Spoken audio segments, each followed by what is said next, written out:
So I've had some time to think about a few things that I wanted to discuss. First is Liquin and glazing. But painting, glazing like as an application throughout the entire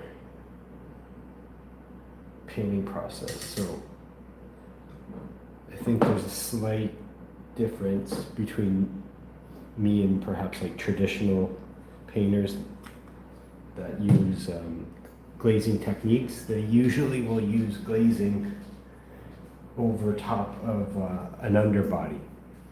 But I've started this, I've used an acrylic base as my underbody, and then I paint using the glazing application on top of the acrylic. And it is a wonderful process. Because glazing allows me with Liquin, glazing allows me to have some really cool crazy Canadian cooking. What's up? You too, man. Have a great day. Here's my Liquin.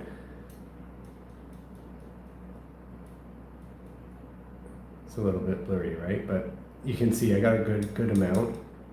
And here's my palette. I like to paint on glass, or have my palettes on glass. And I usually have multiple palettes at a time. So I can have my colors, but I really recommend using a palette on glass. All right? All right. Now, glazing allows you to paint quite a bit faster using Liquin. So I keep saying glazing, but painting with Liquin really is probably the proper way to, because I don't consider it glazing in the traditional sense, because I've been putting multiple layers on here over and over again using thin translucent layers. So hopefully that makes sense, but I'm going to say it one more time. I add a bunch of layers, and I'll be able to actually explain it a little more clearly as I actually paint. What I'm going to do now is I'm going to brighten this face up, make it more like a pale plastic, mask kind of anime. I don't know if I'd call it a skin tone, but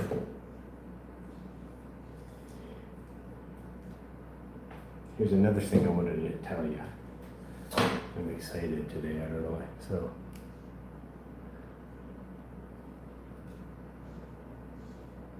it's hard for me to, my eyes are, you guys know my eyes are shit. Okay. Burnt sienna. I love, here's like my latest secret. My latest secret for some skin tones. This is scarlet red, but it's very translucent, this scarlet red. Very translucent.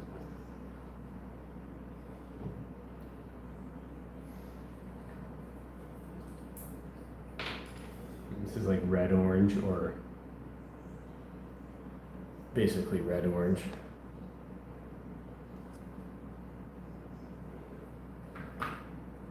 I'm not gonna hold up if it's fucking blurry.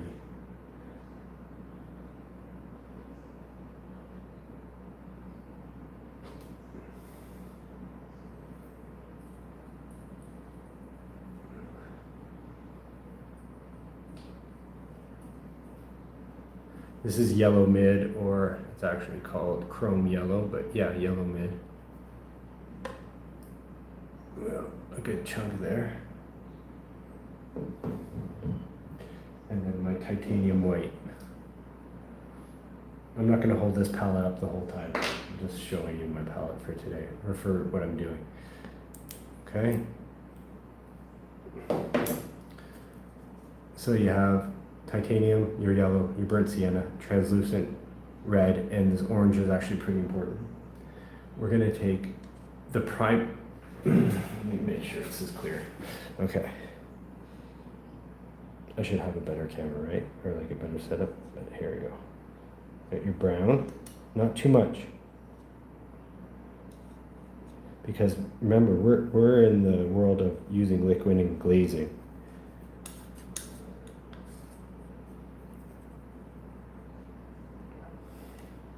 Get some of your orange in there. The orange is really strong. Get some, oh, I forgot to tell you, yellow ochre. Got yellow ochre in there. Yellow ochre is actually important. The red's also really important.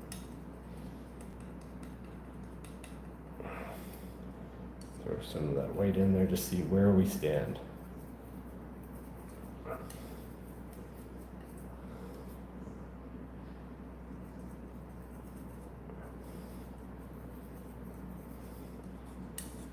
That seems like a good little mix right now. I'm happy. We're going to brighten it up.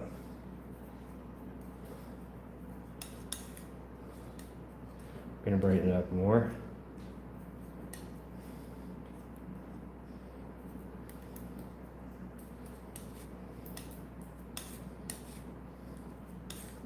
I haven't really added the liquid in yet because I just want the right color just as my base for the painting and the skin tone.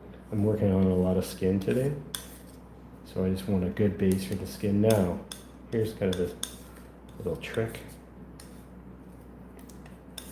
I'm not going to add liquid to that. It's way too much paint. We're going to pull, even that's too much. I'm also going to brighten. So now you see I pulled most of the paint down here. Now I'm going to add some white here, just to this a little amount of paint here, right? So now we're getting a much brighter skin color. I want more. Yeah, some more.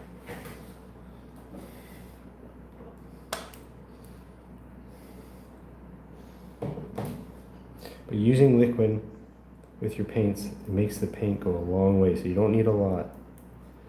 So now we're really bright. We're gonna add a little yellow, because I want it, remember I'm painting her face. And I want this to be like a really strong, like a doll skin texture, like a doll face. Almost, not porcelain, but like a plastic doll, pale flesh. Okay, so that's like a good, that's a good color. I'm really happy with that. I'll probably brighten it up a little more. Now here's my liquid. So I only use what was on my palette knife, pull it down here, and now bring my liquid in. The more the merrier. And now I'm mixing in the liquid with that little bit of paint that was on my palette knife. So that's kind of the stages that how I've been painting. And I'll use these colors for different tones.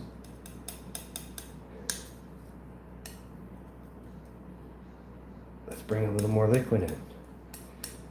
Give it a good mix. This is a little awkward because of the way I'm holding it, but you get the idea. Now, I'm going to set this aside down here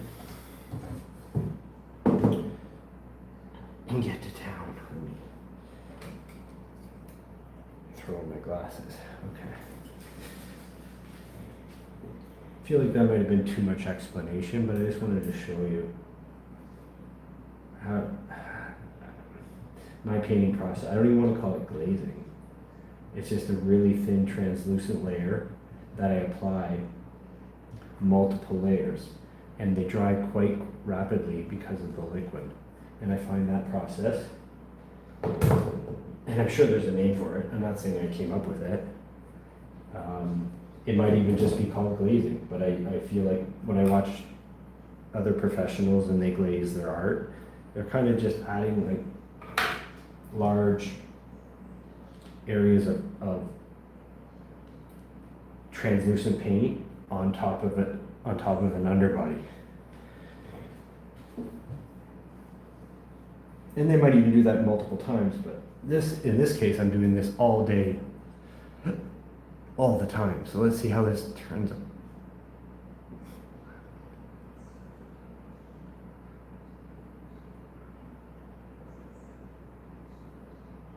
Let's see how this goes.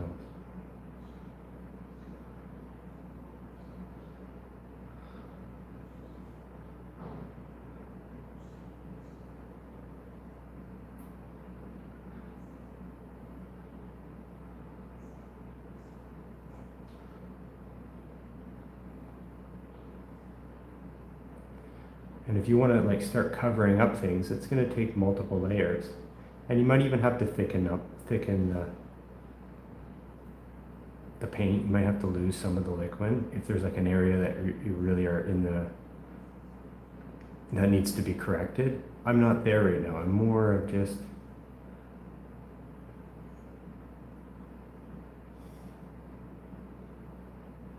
want to cover this area with a brighter flesh,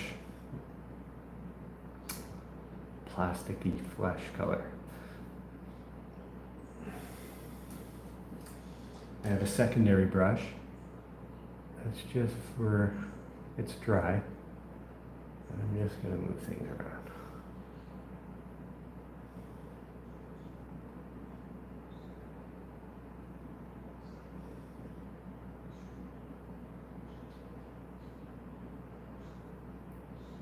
I don't even really have my reference anymore for the Sailor Moon. It's kind of, it has transgressed into a whole new world where it's kind of up to me to determine how it's going to look.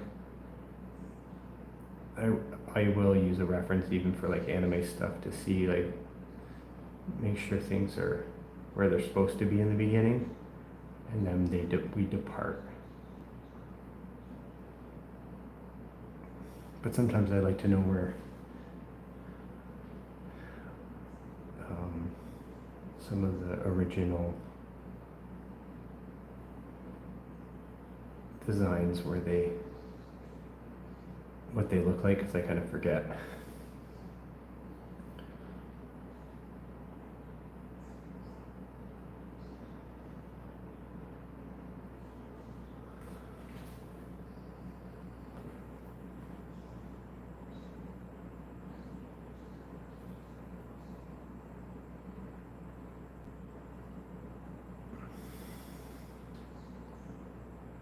I do like the way that this brightened this up. This top layer here.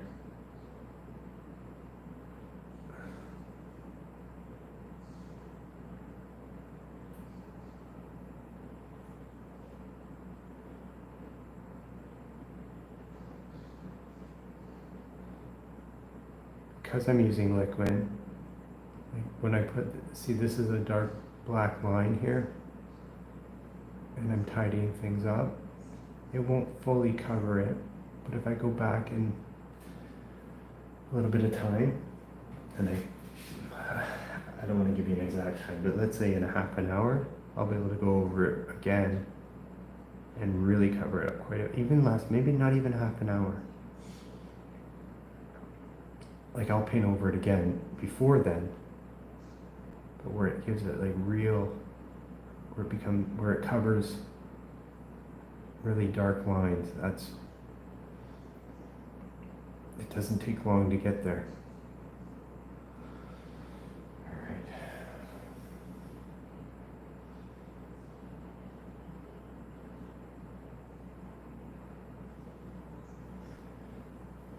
I'm gonna go back in with my dry brush. I don't want to add more color here. I just want to use what I have already put down and pull it.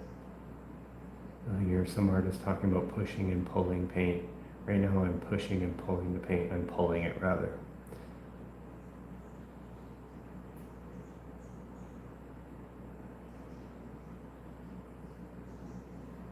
Pulling the paint that's already been laid down, because I want it to be stronger here. And I want it to blend very smoothly into the old under layers.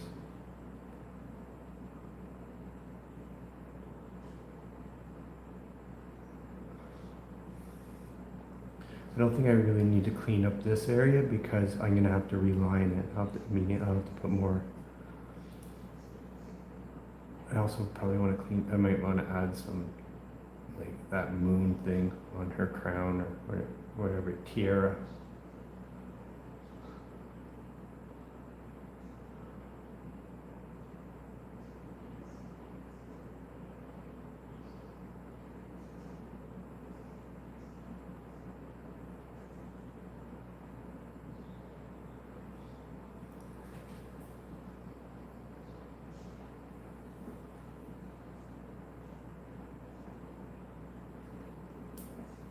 I'm going to use more of the paint that's been wet, because here I kind of like this.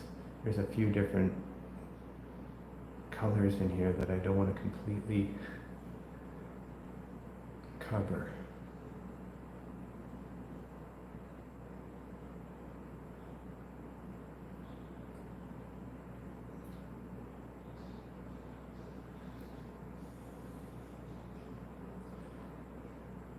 So I picked up more paint. And now I'm going back on top.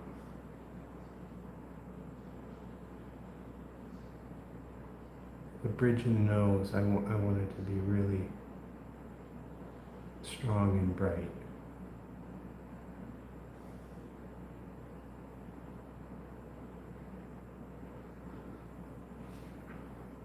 And then I'm also imagining here.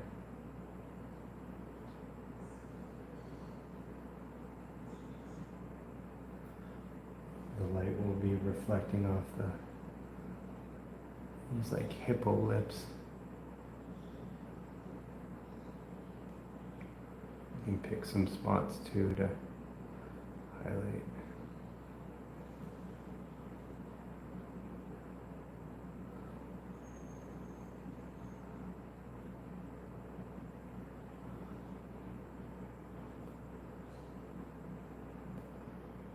We're refining the shapes now. This is the first time that I've gone over the face where I'm really tidying things up as we near the end of this painting.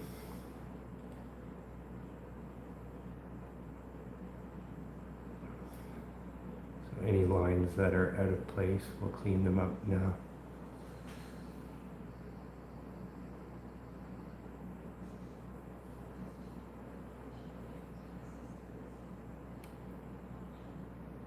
What does Liquin actually do?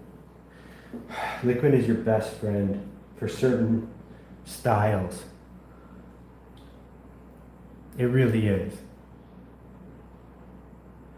I'm showing you right now what Liquin does. And what I'm doing is you need to have patience and you need to get into a groove. So it's not a really simple process. And it is based on your style and what you're looking to do. A lot of people use Liquin to help speed up drying time. So I painted this background here today, and it was like a full coat of brown with a lot of Liquin. It's touch dry.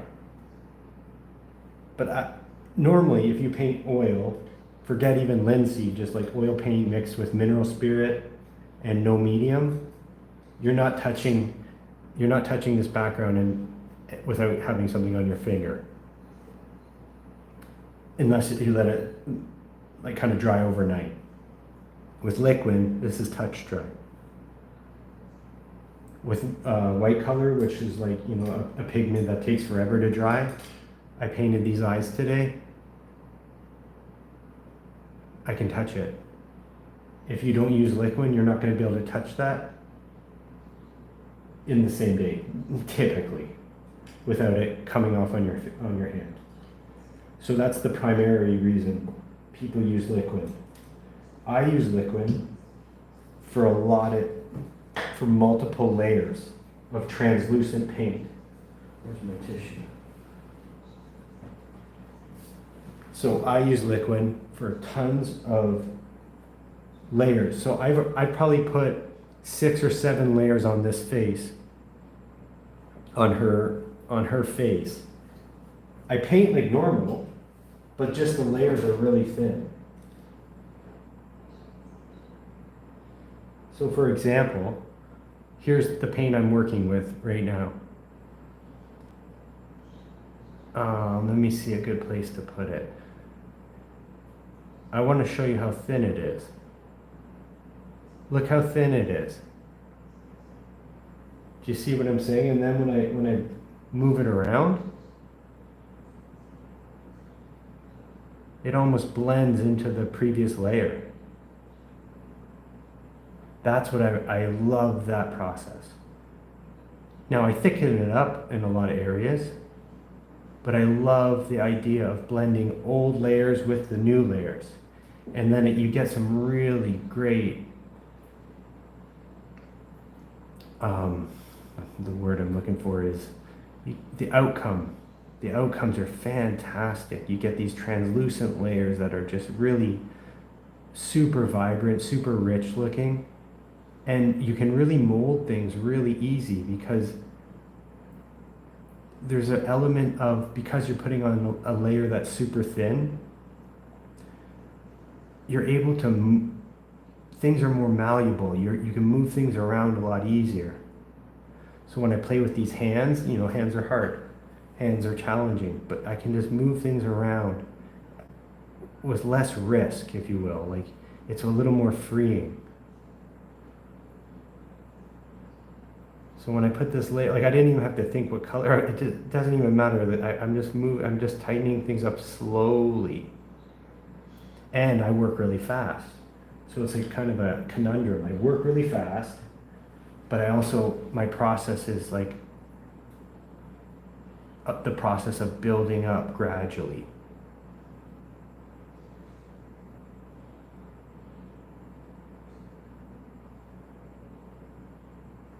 And even the way they cure, like looks pretty strong. It almost kind of cures a little bit more translucent.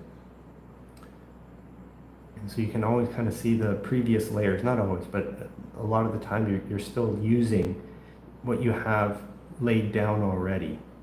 So that's why I like Liquin. I might need to tighten up my explanation because I've never really said it out loud before. But that is kind of why I actually even wanted to do this video, is that's why I use Liquin. What do you think about that? Art of Mind, what's going on? Art of Vad, what's up? Diva Fox, you asked about Liquin, yeah. Try Liquin.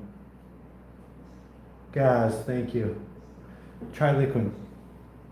It just, if you think about it, it just speeds up your drying time. And you're an oil painter, it's like, that alone is worth at least seeing how you like it. I find it makes things smooth.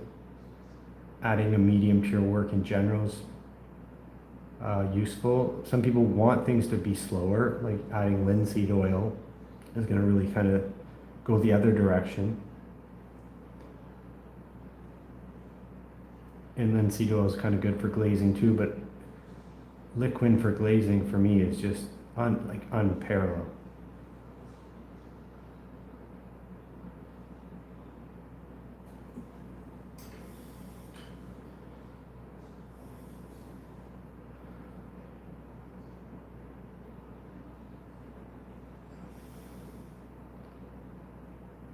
So I kind of put some there. I'm not sure how much I like that, so I'll just move it around a little bit. Calm it down.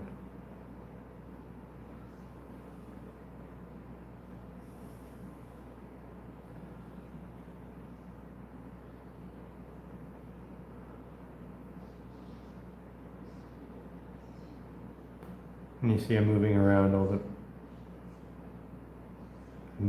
the painting a lot. Again, I'm getting close to the end here.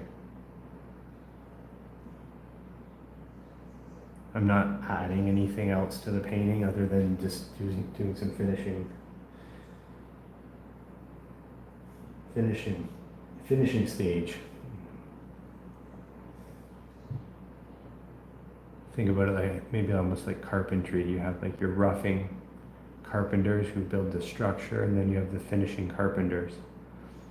They're kind of doing everything. And I like having it kind of staged like that. I don't want to be adding, okay, let me add something here now when I'm doing top layers of glazing. No, I don't. I have a different mindset almost than when I was adding things earlier. It's almost like a different person would be a little exaggerating, a little bit of an exaggeration, but you kind of are like a different person when you're creating and putting your ideas down and messing around and having fun in that regard, adding and subtracting. Now I just want things to look good.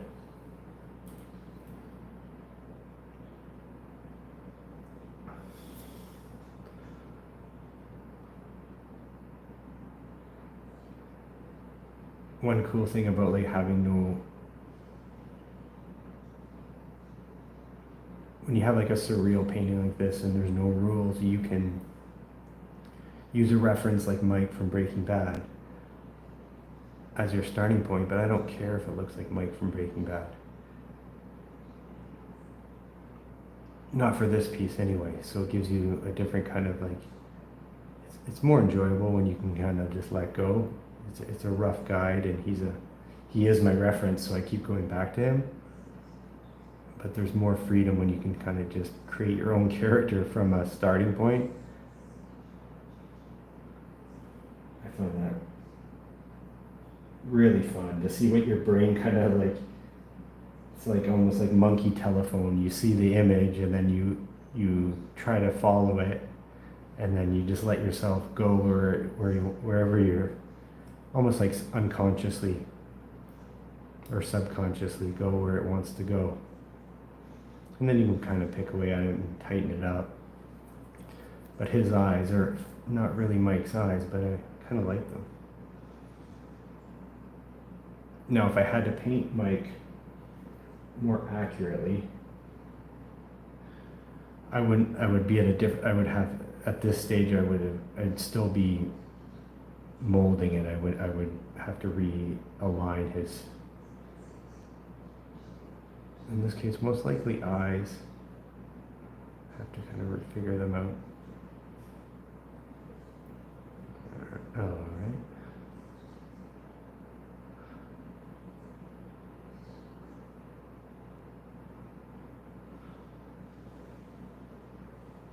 All right.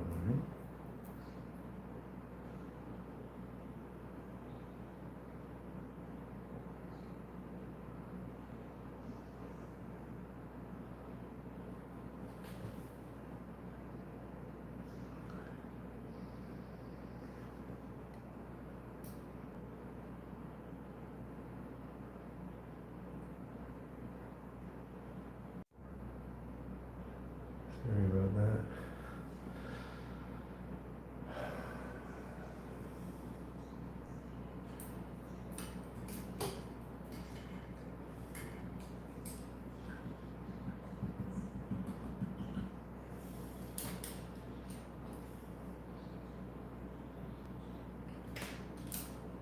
Clean your brushes, dry them off. Go back to the initial project, glazing.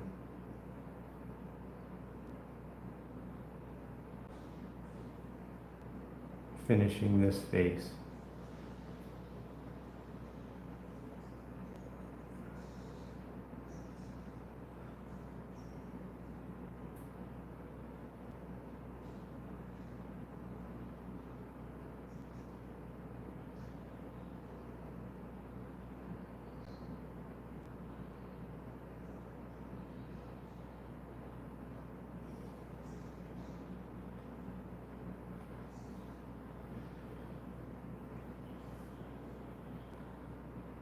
Just pulling this around.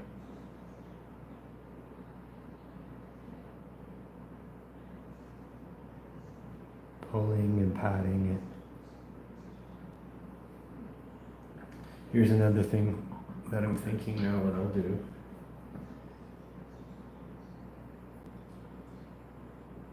So I'll pull some of the skin, the darker skin tone that I made earlier, add some scarlet red, which is, remember, super translucent already. Add a bit of liquid. I just want to show you, here's like a perfect example of glazing here.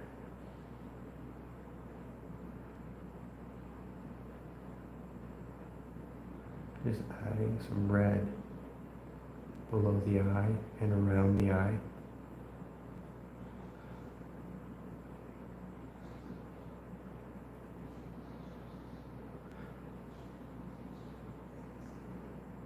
I'll put some over here.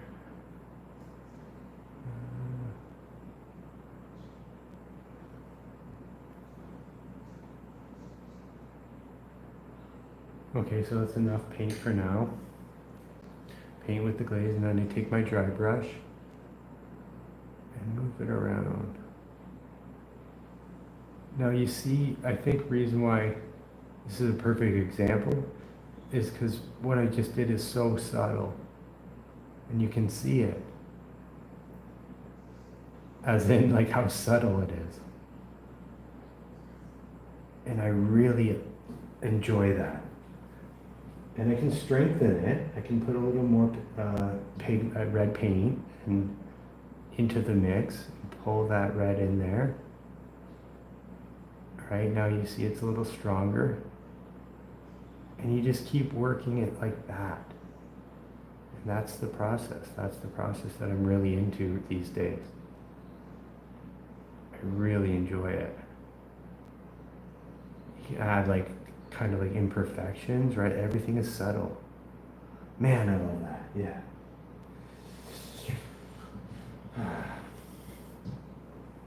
It slows me down. It's a good pace. And remember, that's going to dry fast. So it's kind of like, I don't want to say counterproductive. It's really productive because of the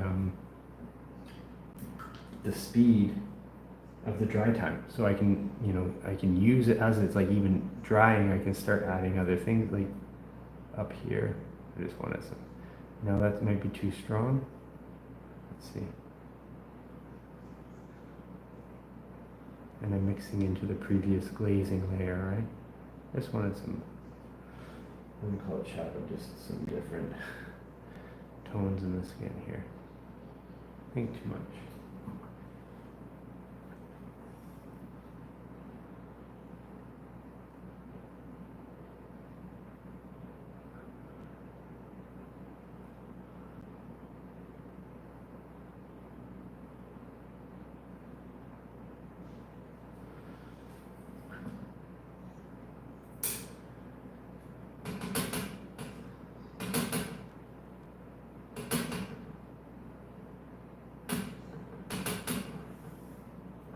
But all my stages, like for the most part, are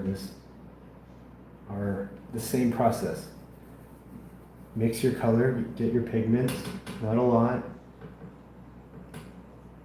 Clean your brush with mineral oil. Throw in the liquid into the new color that you made.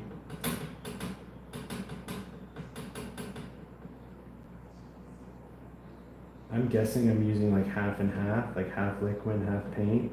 Maybe even like 60-40. Liquid, 60%. Pigment, 40. You even got some mineral spirit helping mixing it around.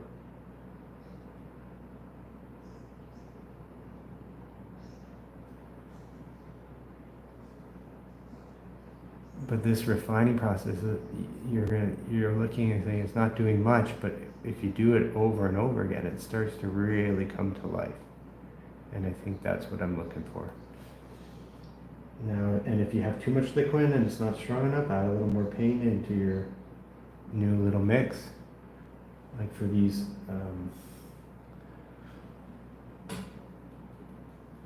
get your brush right, as I always say, as we always say, get your brush right.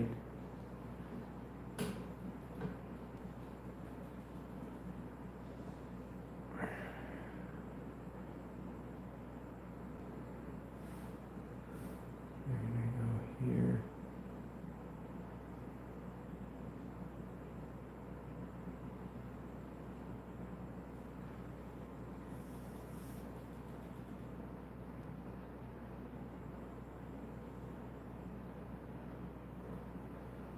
One thing, if you're glazing, if your mixture is too thin in earlier stages, that can be a little counterproductive.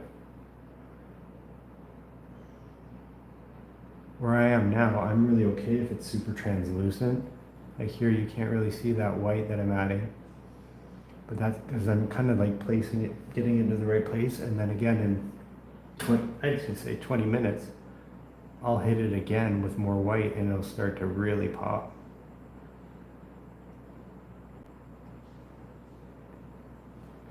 And for whatever reason, it doesn't feel like I'm doubling my work. Like, you know, like if I just put a really thick paint right there right now, it would work in this case because it's pretty basic. Like a little white highlight is not really complicated. But I kind of like the translucent look too. That's another thing. Like I like how that looks. And it's so easy to clean up edges. Just gotta try it. Let me know how you like it.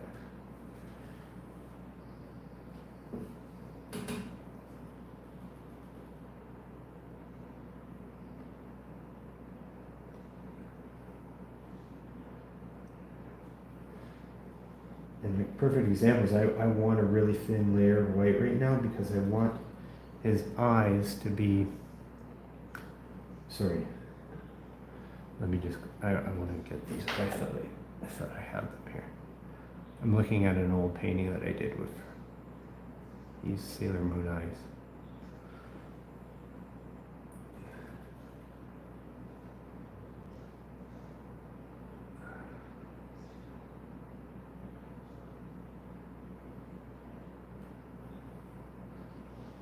So I got them in there. I kind of like even how they look. I'll touch them up.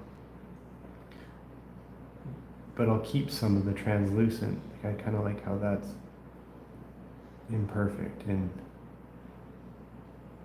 clear.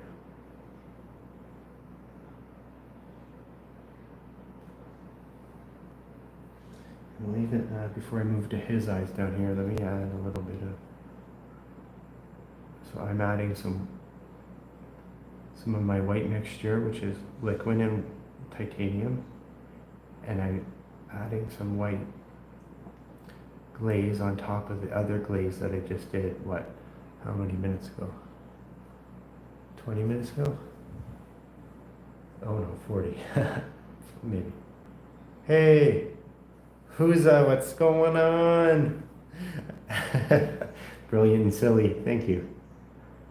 I appreciate you. Thank you, that's awesome. Yeah, brilliant and silly, I'll take it all day. Silly for sure, right?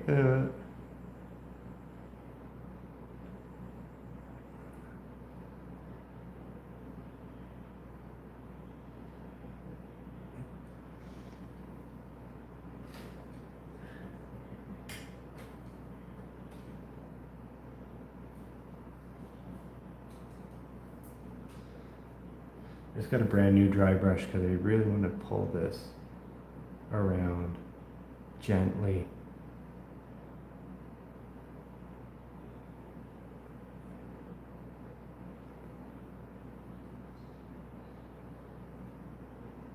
So I'm blending right on the canvas.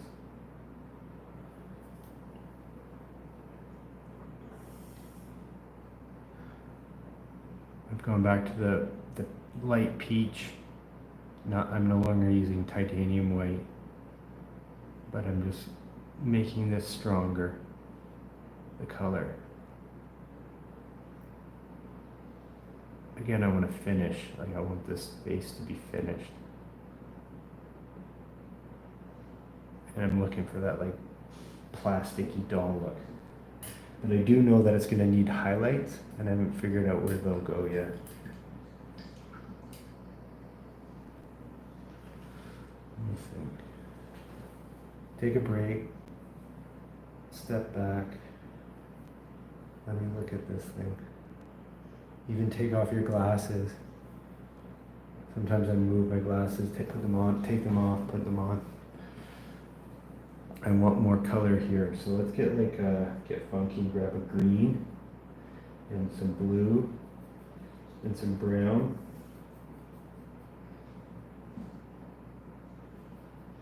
Doesn't really matter. Even some yellow actually. Mix that in there. Get your liquid. You have a thin amount. And now I want these to have some shadow.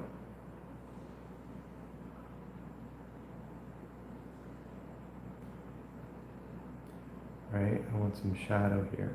These are just thin translucent layers. Here's another good example of my process.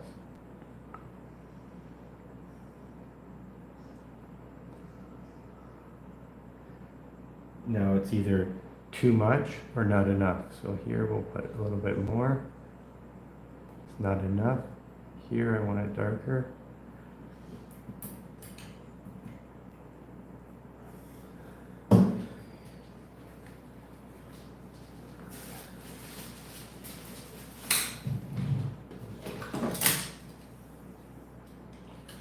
I use old shirts as my kind of like cloths.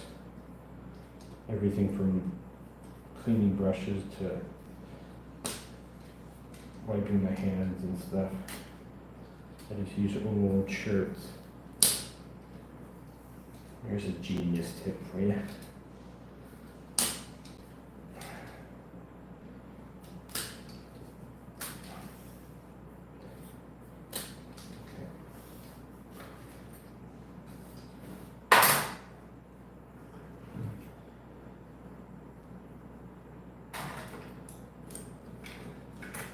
The reason is because this has been cleaned with mineral spirit, but there's still some, I want it to be completely dry.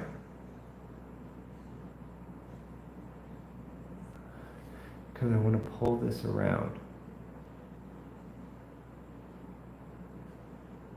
I want to calm some areas down and make other areas more dramatic. So I'm going to add a little more brown, yellow, and hell green, and then my dark blue here. There's not a lot of paint, and we're gonna add your liquid, and I'll actually show you what I'm like how thin we're talking here. Let me show you.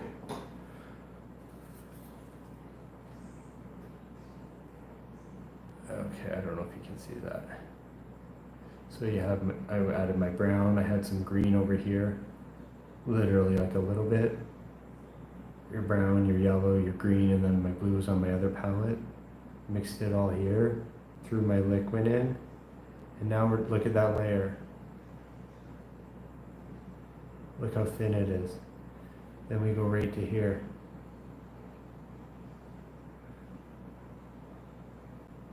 Might not be the exact color I'm looking for. Kind of not, but I do like the value. I like darkening it. So I have over here, I have some previous dark brown. Let's throw it in there, throw it into my mix.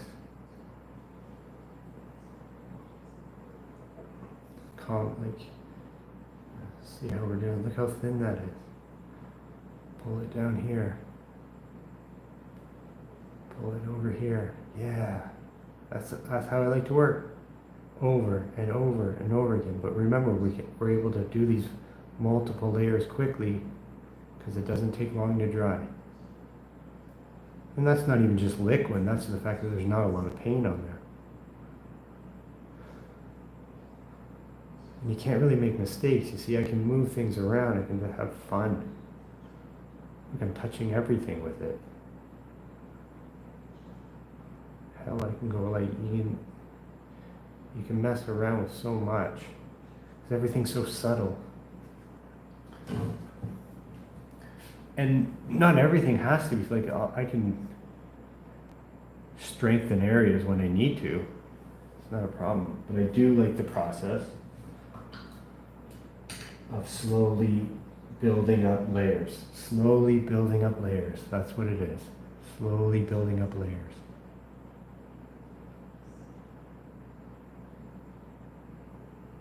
And you can see how it makes the eyes like come alive.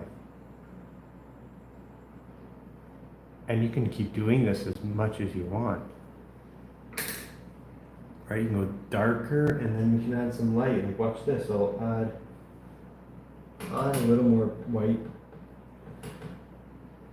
to my previous mix, which is white and just titanium white and Liquin, and now I want to brighten up here, just here, this area.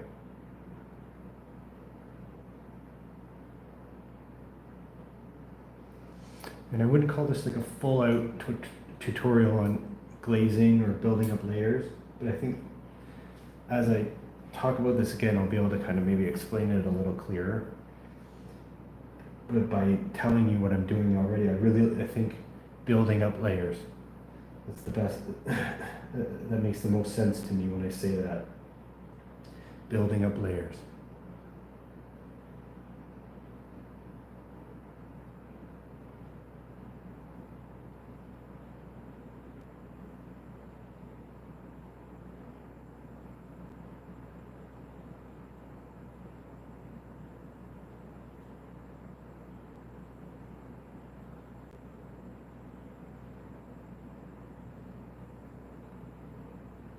Easy to course correct, easy to manipulate, easy to go back and forth.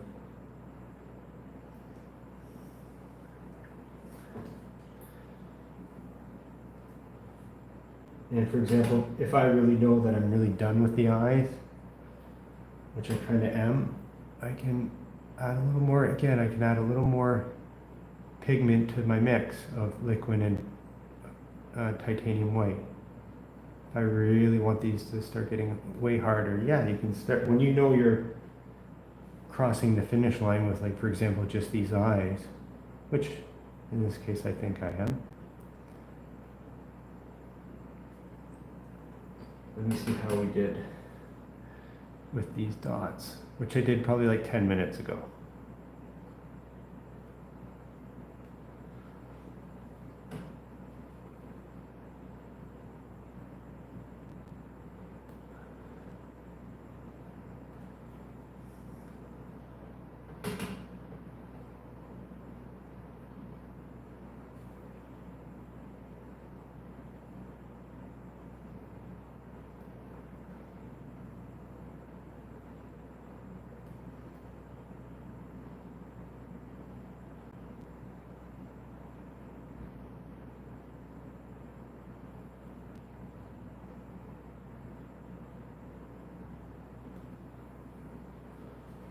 How do I feel about those eyes? Good?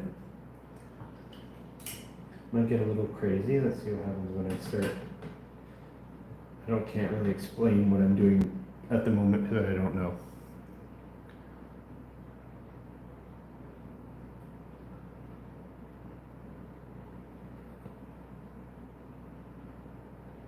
I just want some more variation and some more color. Let's see what happens.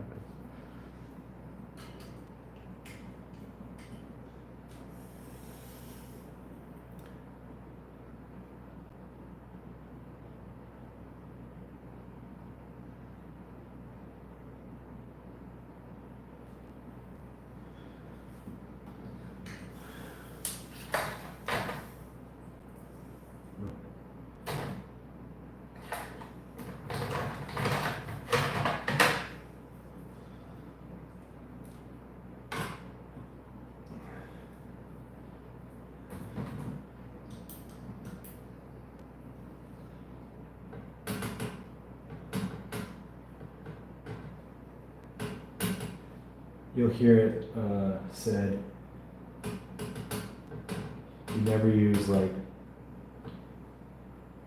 ivory black or like black and white straight out of the tube, but it just really depends on what you're doing.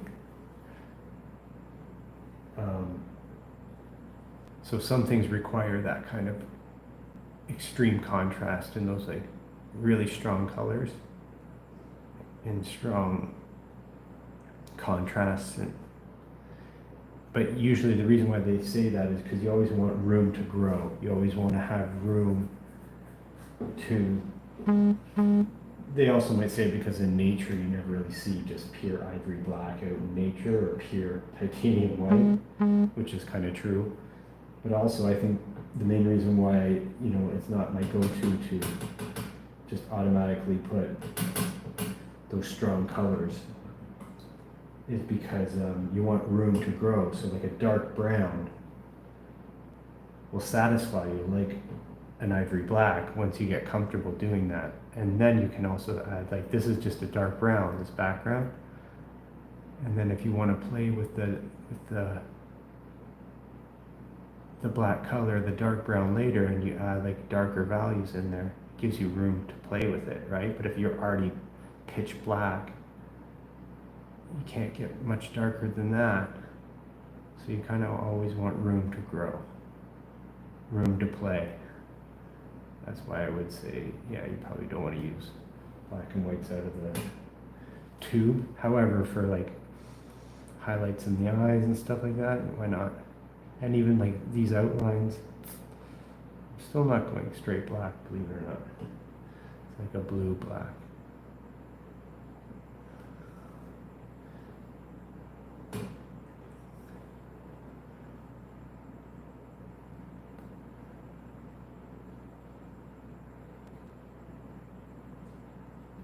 I also know, I just remembered that there should be some eyelashes here, right?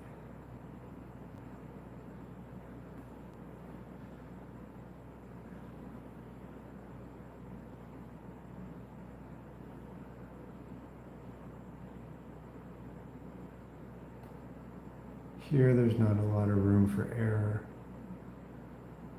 Why? Because I just don't want to fix it anymore. So, not a lot of paint on the brush.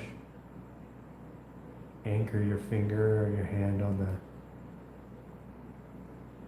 your stick or on the canvas. Slowly. You can kind of fix things that are like, if I made a mistake like that, you can kind of wipe it away. But with the lines, I don't want to come back and fix these lines later. I'm done, right? I'm ready to move on. But they do need to be just tidied up right now. Not a lot of paint.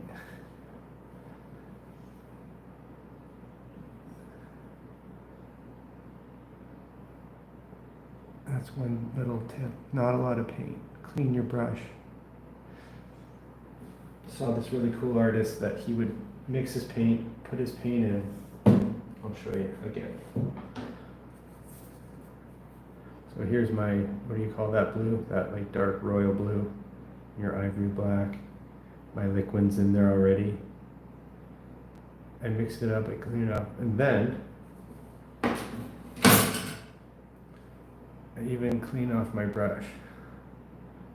And I use what's left on it here. And I also really love that little trick. Keeps the brush really clean and tidy for like really intense lines or details. That's a super trick. You're welcome. So again, I just put some more plate paint on there. But let's like, whoa, like calm it down. Again, you're welcome. I feel that's like 16 years in art school right there, just for free.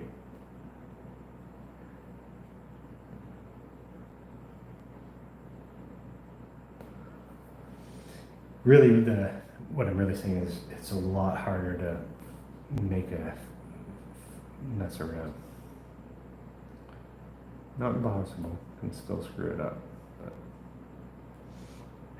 it slows you down too, makes you think and just put little marks. Those eyes look good though.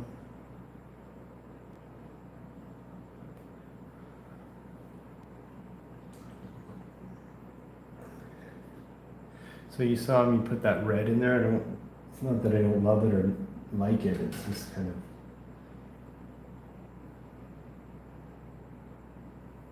not calling to me, so I'll just add a little bit of color here, break it up. Or calm it down, is that a little whited?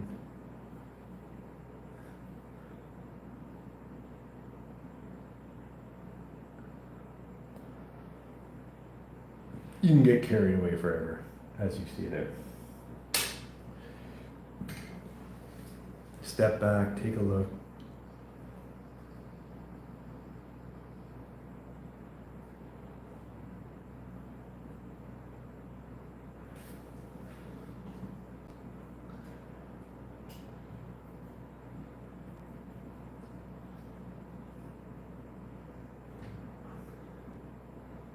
Move down to Mike. The alternate universe Mike. Here is it's pretty.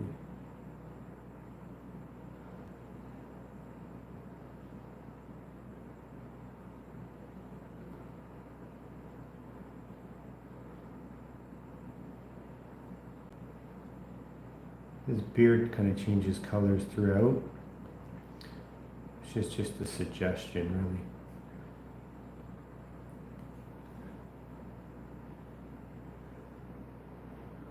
There's little highlights where it's a little, so over here it's a little darker.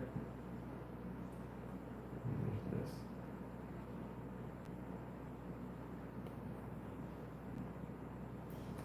Remember, it doesn't seem like I'm making much progress because I'm just adding layers, building layers on top of layers.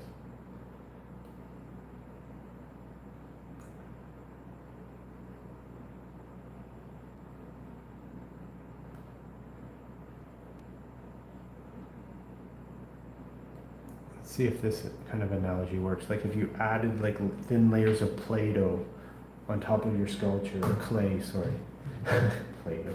If you added like layers upon layers of like thin layers of clay, you're gonna start like building up. It's almost like building a sculpture from the inside out.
Another good example of showing you the literally how translucent and thin these layers are, but how they impact it.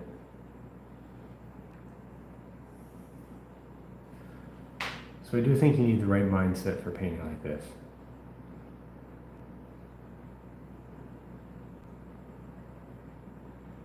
It's a slow burn, but I promise you it comes together fast.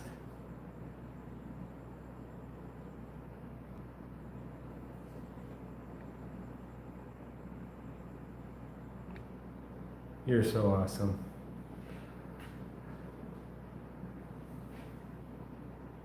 Let's see here. So on one hand, it's like a slow, methodical kind of like, but again, like really liberating and really easy to work with. But it is a slow burn, but it comes together fast. Not as fast as other techniques though, I'm not claiming that. There's other ways to paint a lot faster than building up thin layers over and over again, for sure.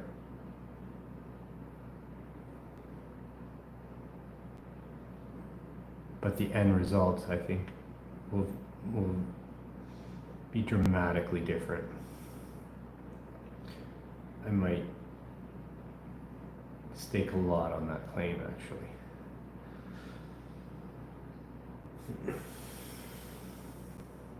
And I also I don't always have the patience for this. Just lately I have. So I thought it was a good thing to show people.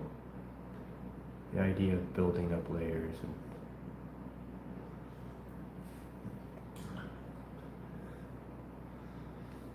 let's play with some blue here.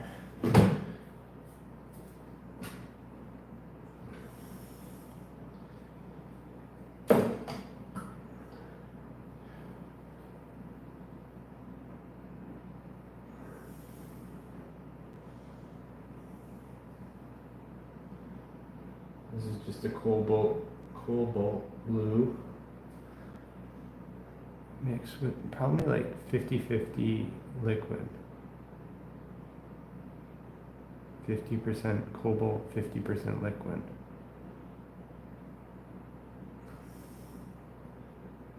And right now I'm kind of, I don't even know, I don't know what's going to happen. It's probably the most accurate way to, but I just want to get some color in there and then see what needs to happen. You got to paint in order to paint. That was kind of last time we talked, last video I did. Got to paint in order to paint.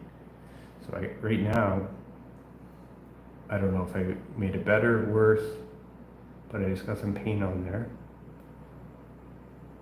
so that I can kind of continue to figure it out by building. I think what will happen is we'll use some of that. You tell me if you can read this name. Look at that name. That's why I keep calling it like, look at that name.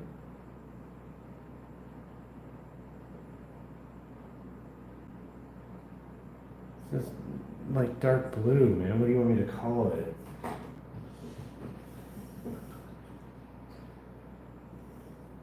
I don't even trust you if you can pronounce that name. It's not fair. Just call it like, just make up a thing. Just make it easy.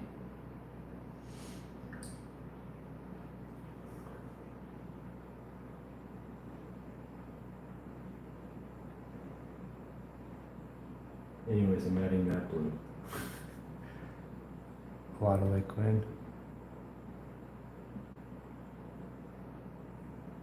Down below and to the side, to one side, they're going to be darker, right? So let's do that.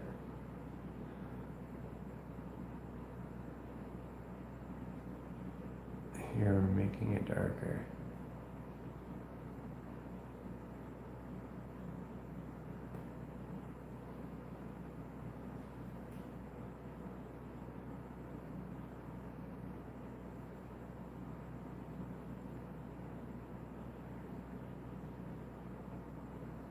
All right. Probably touch this up a little bit.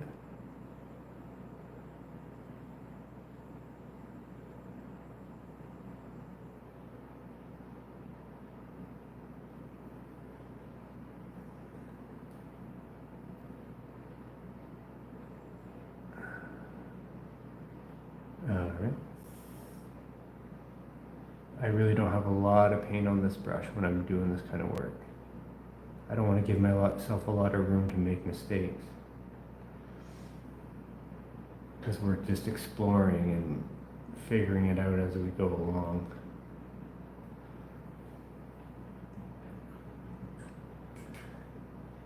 Now let's go back to cobalt blue. Add some titanium white. Throw some liquid in there. I'd say this is about Maybe a little less liquid this time. I want blue. Give me blue, not white or dark blue, just like a sky blue. I want that to be like the base color. Right now I don't even feel like there's a base here.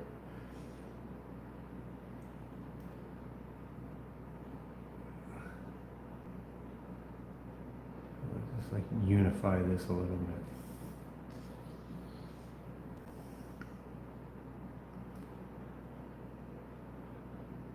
Okay, so you see, like now we have a base to work from.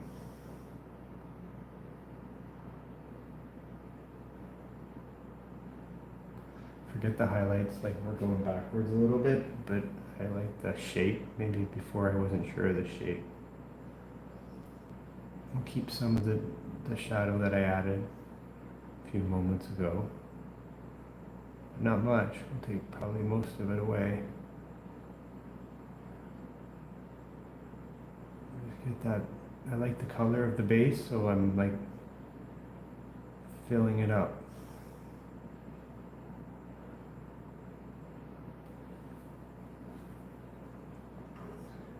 Almost like, you know, when you use a Photoshop, like the paint bucket.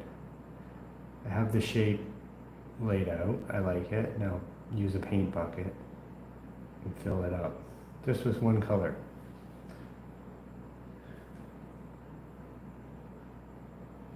It's a little less translucent. I think maybe the reason why I didn't do this in the first place is because I thought maybe I would want some like have it to be clear, kind of like a clear blue spit, but we're gonna go like hard cartoon spit. Because before it seemed a little bit too inconspicuous or just maybe unclear what this was. I don't want it to be unclear. Like even with that dot here, I'm not sure if you like if it just confuses things, then just get rid of it. So in this case, we got rid of that, right? Added a little white here because pulling it down here, I want it to pop.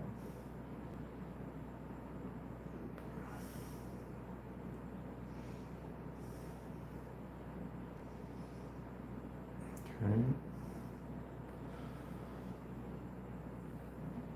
Again, let's see. Something's just not sitting right here. Even though I have more pigment, like more paint on this, in this particular area, still a lot of liquid. And the reason is because I want it to dry.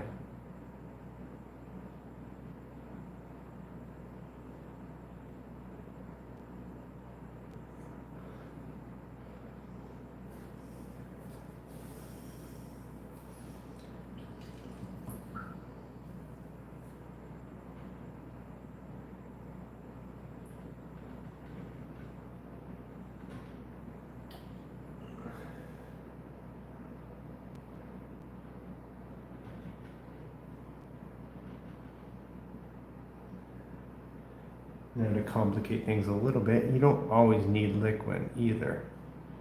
When you're at different stages in the painting,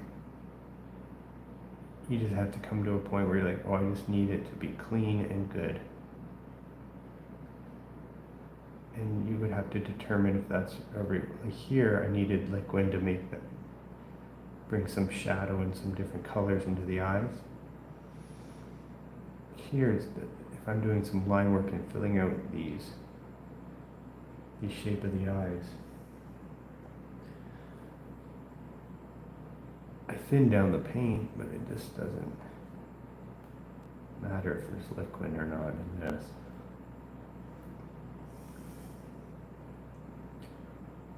Same with like these lines. But as I say that, it wouldn't hurt if there was liquid. I'm kind of just talking out loud about what I do and just kind of naturally, and sometimes when I have to explain it doesn't make a lot of sense. And that's the way she goes. It's just trial and error stuff. what I'm used to.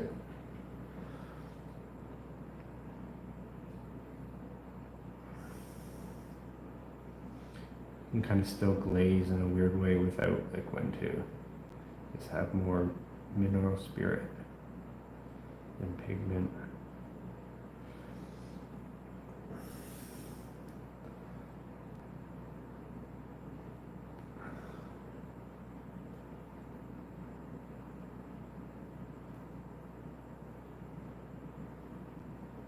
Over the years, I've painted a lot of little faces. Like this size. All that comes back to help. You don't lose that. That information is, someone called it muscle memory, but I just think it's more like just experience. And it's all valuable.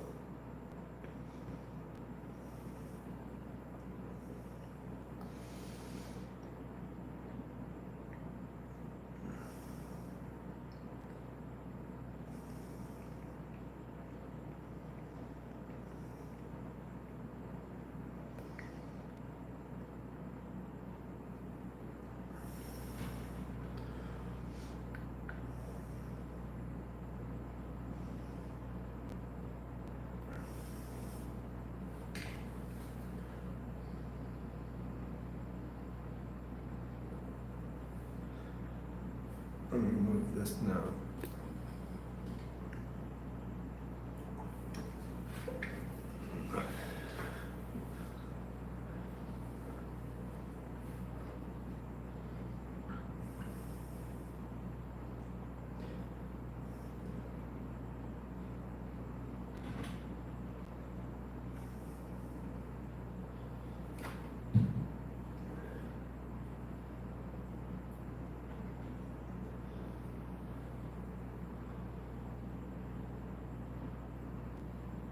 Helps you get your brush right too, right?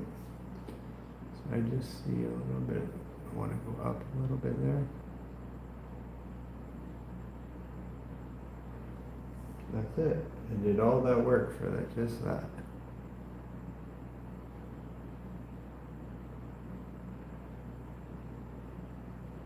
Fear, what's it? Thank you.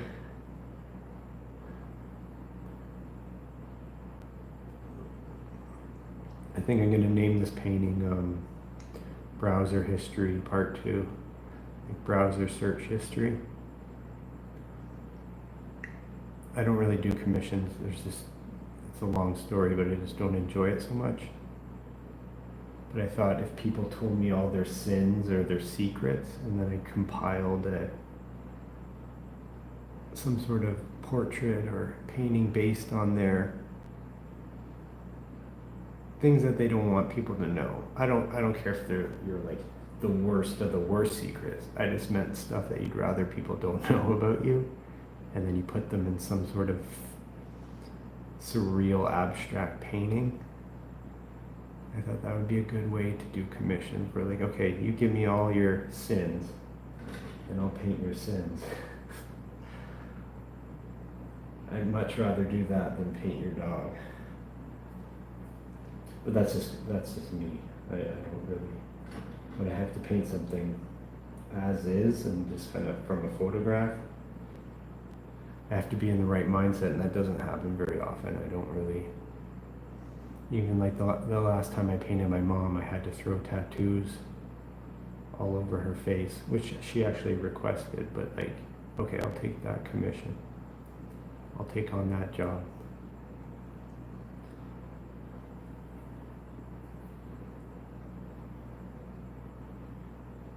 And then the browser search history is a kind of another spin-off of that concept of like the sins and secrets. Is if you just go through my search history, you're like, good God, man. But then if you take all that information and compile some sort of painting from it, I think that's a fun concept.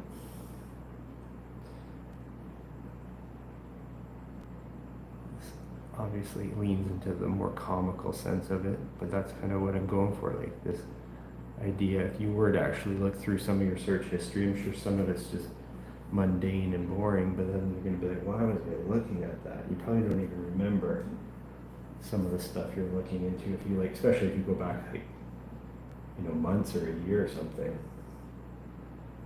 There's probably shit that you were looking up, you're like, good God, man, what is wrong with you?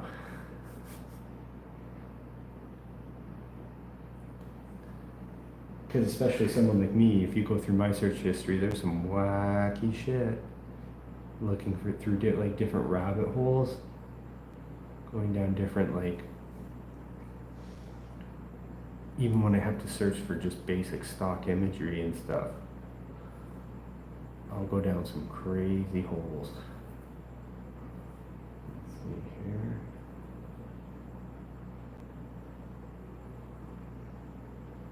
I mean, kind of based on my art, you expect my search history to be a little absurd. And it's not just a little absurd. It is spooky. And then when you combine it all, you get this.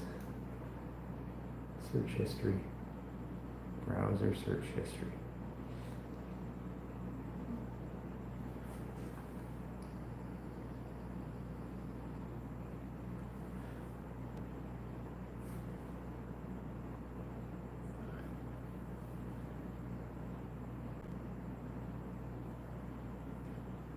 Every time I watch a clip of yours, I say to myself, how talented this person is. He can't be a bad person.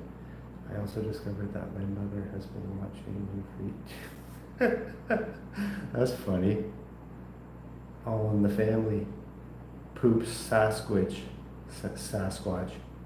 Rip Torn visits. Oh, Rip Torn, wow. I only know Rip Torn really from what, Jackass? What do you know Rip Torn from? That's cool that you guys have similar taste in art though. Fear, that says something cool. Like, I appreciate my mom's music more than I ever have. Like, when growing up, you think your parents' music is just trash, or like, a lot of it just is a big miss. Not even trash, just misses, right? Now that I get older, I really appreciate my parents' taste in music, more so my mom, but Freddie Got Fingered, he was in Freddie Got Fingered. I haven't seen Freddie Got Fingered for probably 20 years.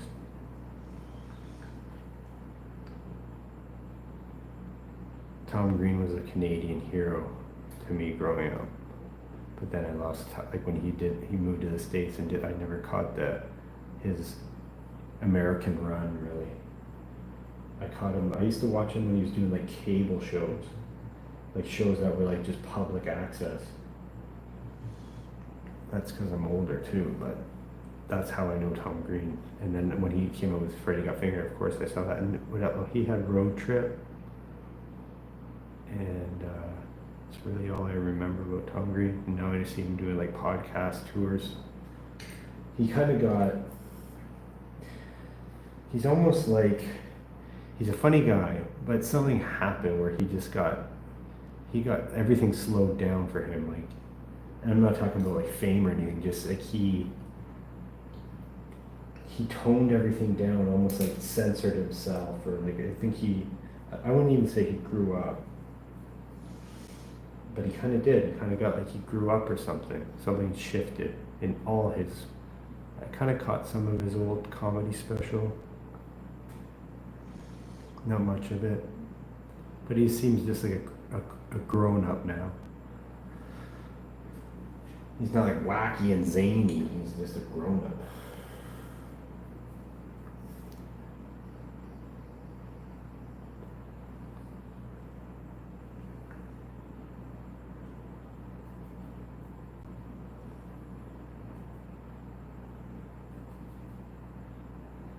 Maybe you get tired of kind of that persona of being like a wacky, zany person.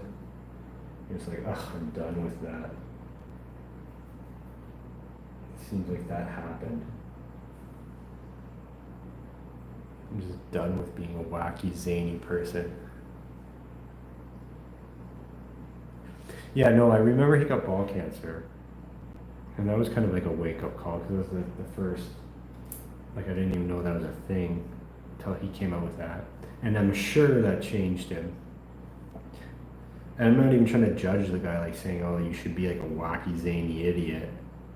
Because a lot of times he was. Oh, and then he had I must have caught a few episodes when he like started the podcast game, basically. But still then, he was like a really wild guy. He was like kind of like, he reminded me of Eric Andre, right? And so that would be a good like transition. It's like, well, Eric Andre, like I saw him on something recently. Like he was pretty calm and like chill. So obviously these guys have like characters and personas, but Tom Green was just always that persona. Always. He was never not Zane. Like look at him in Freddy Got Fingered. He was just like so abstract. He was like a painting. He was just like not only unpredictable, but just like didn't make sense. That was his whole shtick, and he left it all. He left that whole shtick. Who else has had like a major transition like that? Where they completely just left kind of what got them to the dance.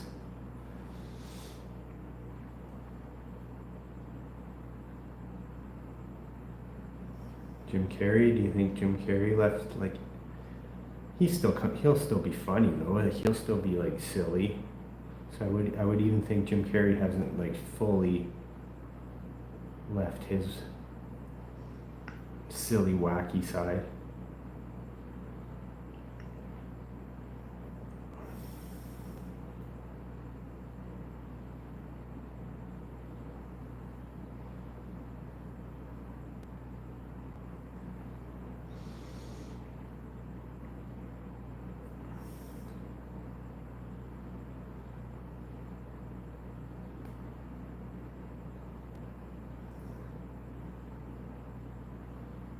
So all these layers right now are all just thin build-up layers of oil paint and liquid, like really translucent layers.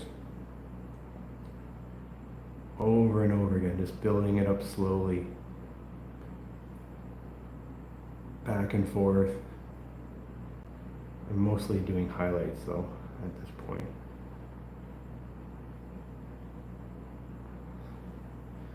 Here you want actual skin color. In the beard you don't want like highlight skin, you want some browns. Let's go some browns. Whoops. Let's add some like different shades of gray even. Let's see here.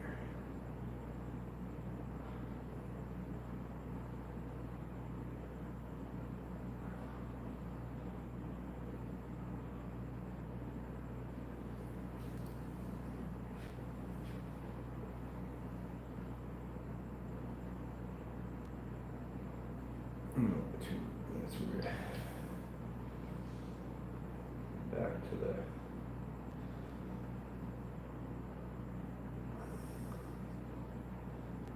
also liquid also helps your like the paint consistency when you make your little mix of the color that you're working on. The liquid helps things spread a little easier as well, a little more smooth, a little more consistent.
Eric Andre has been a major letdown. Lots of selling out from a guy who skewered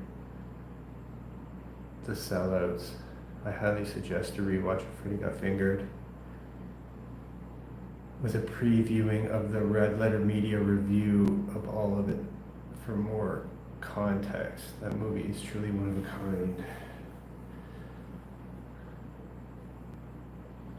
Freddy Got Fingered.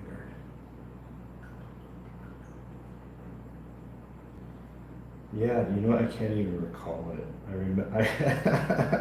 I remember in Freddy Got Fingered. The only line that I remember that's not in the trailer would be the "Where's your LeBaron? Where's your LeBaron, Freddy? Where's your LeBaron?" That's what I remember about Freddy Got Fingered. I'd say that's probably the best joke. Where's your LeBaron? Hey Freddy, where's your LeBaron? And then when that first came out, you assumed Tom Green's Freddy. It was his brother. So the whole movie's about his brother getting fingered. Oh God, yeah. I'll give it credit for sure, and maybe I will throw it on when I'm painting someday, soon. In the Red Letter Media, I hear you. I'm not. Is that on YouTube or is that something else? Where's your LeBaron, Freddy? Classic.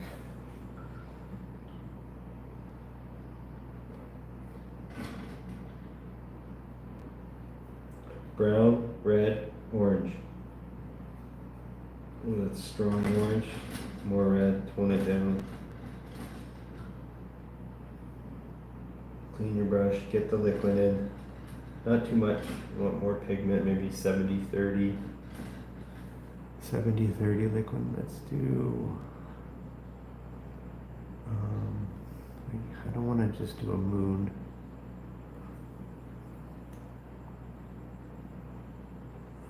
Let's do. I want a symbol here, but nothing complicated. I'm running out of energy for this piece, actually. I want it. I'm ready to move on. I've given it more attention than it deserves.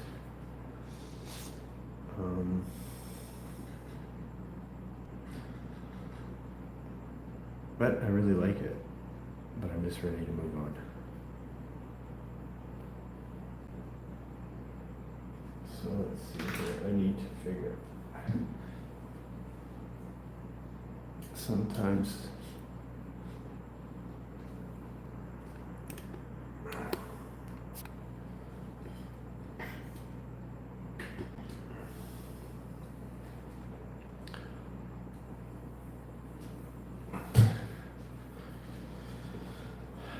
can do just a moon. I don't want to do a star. I can do a letter. Something needs to go here. What's going there? Easy, please, for the love of God.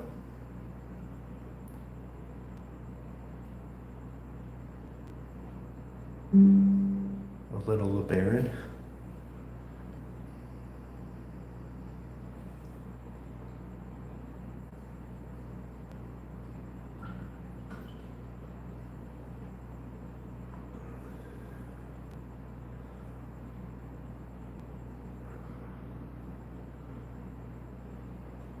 Come on, what goes here? Give me something. Easy though, please.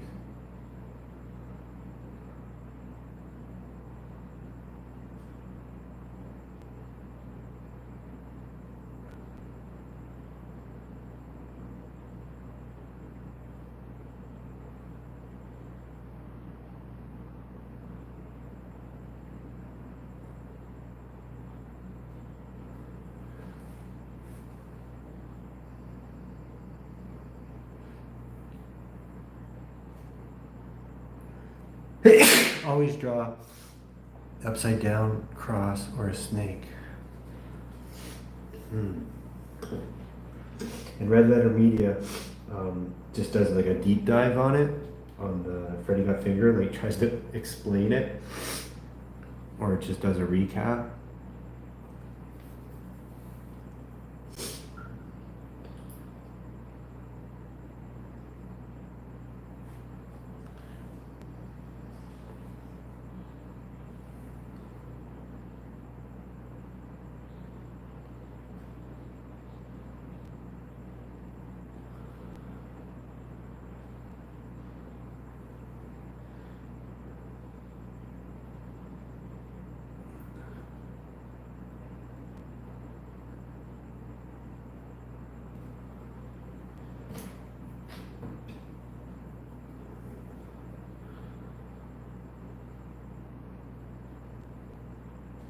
Another thing that I'll say is when you add these layers of glazes, like one on top of another, they faintly work into another, but they're also pretty much dry from 30 minutes ago, so they really work well for doing these subtle, like adding these little shifts in the tone, and man, I love it. Okay.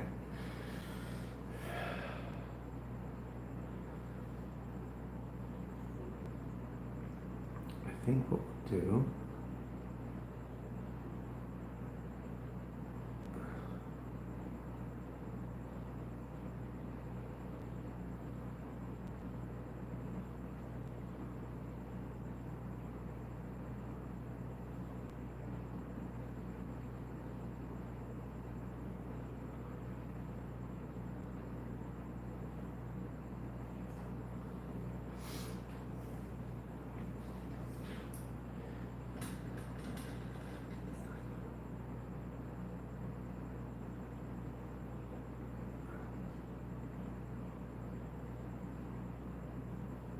sometimes less is more.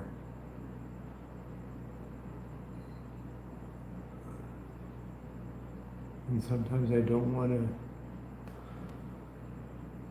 take away from something else. I don't want people, I know it sounds lame, but it's very cool. Actually sets up the meta commentary for the movie. I don't know how I came up. I don't know how you come up with 3,000 on a single.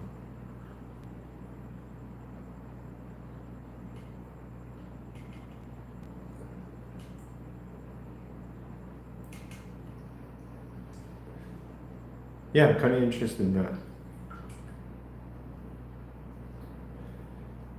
He was on, I caught him on, I caught Tom Green recently on, and I liked it, because Neil Brennan's podcast. Neil Brennan was pushing Tom Green more than anyone else has before. And Tom seemed kind of receptive to it, to actually like answering what happened with that big, like, I wouldn't even call it a scandal, but just like his like, kind of when he was at the tip of the iceberg at the very top, the Drew Barrymore stuff, and I liked it. I like Neil kept saying like, no, like really what was going on? No, like he kept diving in, because I think I remember saying like, yeah, what happened? It wasn't like it seemed more than just a ball cancer. It seemed like a lot was going on for that guy. What was going on, man? And when he was Neil Brennan kept like pressed him, well, asked him again and again, like what was that like, and like what happened, and I liked it. That was insightful, because Tom Green didn't seem like upset about it, or like wasn't uncomfortable. Oh, like kitty, I think I gotta run. It's time for my cat. I hear her. What's going on out there? Someone just called you. I know. She's so cute. I know. She's just like come here and sit Yeah. and look at your door and No, pet she's it. she's scratching it. Yeah, then she called you and she cat. I hear Oh, she's so cute. her. Hi, baby girl. Wow, really nice, huh? I know. You saw that either? Hmm? Yeah? Then you was happy. Yeah, keep going. Please come, Dad. All right, bye, man. apple. Kitty, your eye, apple. Oh, so cute. You're such a cutie. Oh, have you listened?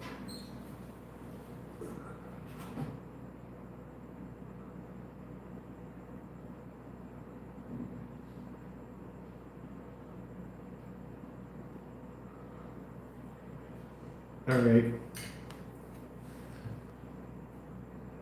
Appreciate you, Poop Sasquatch. I'm gonna watch that thing. I'll probably play it after I feed my cat. And Huzza, thanks for the cash. Thanks everyone. Ciao.